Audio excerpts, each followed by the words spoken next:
أعوذ بالله من الشيطان الرجيم بسم الله الرحمن الرحيم اللهم ربنا ألهمنا رشدنا وأعذنا من شرور أنفسنا اللهم أرنا الحق حقا وارزقنا اتباعه وأرنا الباطل باطلا وارزقنا اجتنابه اللهم ارحمنا بالقرآن العظيم واجعله لنا إماما ونورا وهدى ورحمة اللهم ذكرنا منه ما نسينا وعلمنا منه ما جهلنا وارزقنا تلاوته آناء الليل وأطراف النهار واجعله لنا حجة يا رب العالمين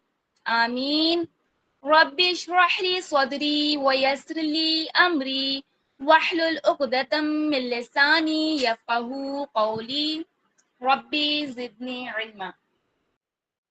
السلام علیکم ورحمۃ اللہ وبرکاتہ. کیسے ہیں آپ سب؟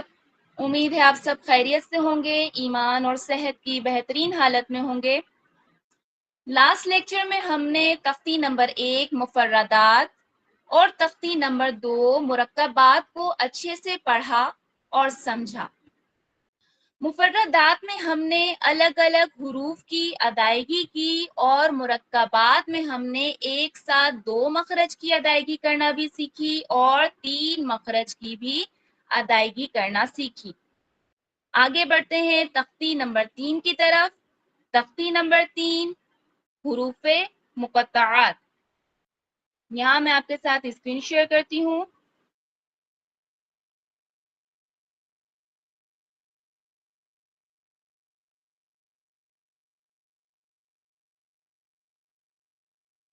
اسکرین شو ہو رہی ہے؟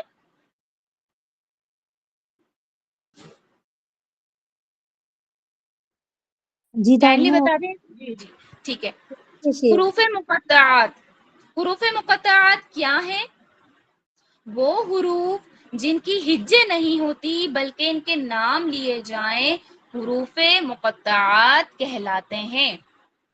ان کی ادائیگی اعراب کی صورت میں نہیں ہوتی بلکہ حروف کی صورت میں ہم اس کی ادائیگی کرتے ہیں اور اس کا پڑھنا باعث برکت بھی ہے. حروف مقطعات میں ہم کیا دیکھیں گے؟ حروف مقطعات میں ہم جو ہے بڑی مد ہمیں نظر آئے گی جس کو ہم 5 الف کے برابر کھینچ کے پڑھیں گے. اس تختی میں ہمیں کھڑی حرکات نظر آئیں گی، اس کی ادائیگی تقریباً 1 الف کے برابر کی جائے گی. مشدد کو دیکھتے ہیں.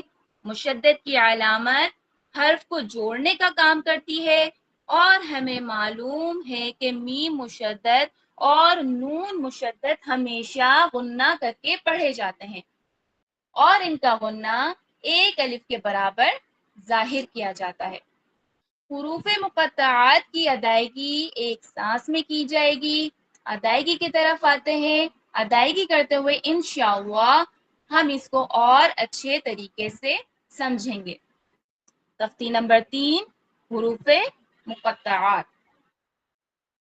اعوذ باللہ من الشیطان الرجیم بسم اللہ الرحمن الرحیم. الف لام میم. الف لام میم صاد. الف لام را. الف لام میم را. کاف ہا یا عین صاد. اب یہاں دیکھیں یہ جو میں نے عین صاد پڑھا ہے یہاں میں نے اخفا کیا ہے. عین 3 حرفی حرف ہے. اس کی ہجے میں 3 حرف عین یا نون ہے اور نون ساکن کے بعد صاد آ رہا ہے جو کہ حروف اخفا میں سے ہے.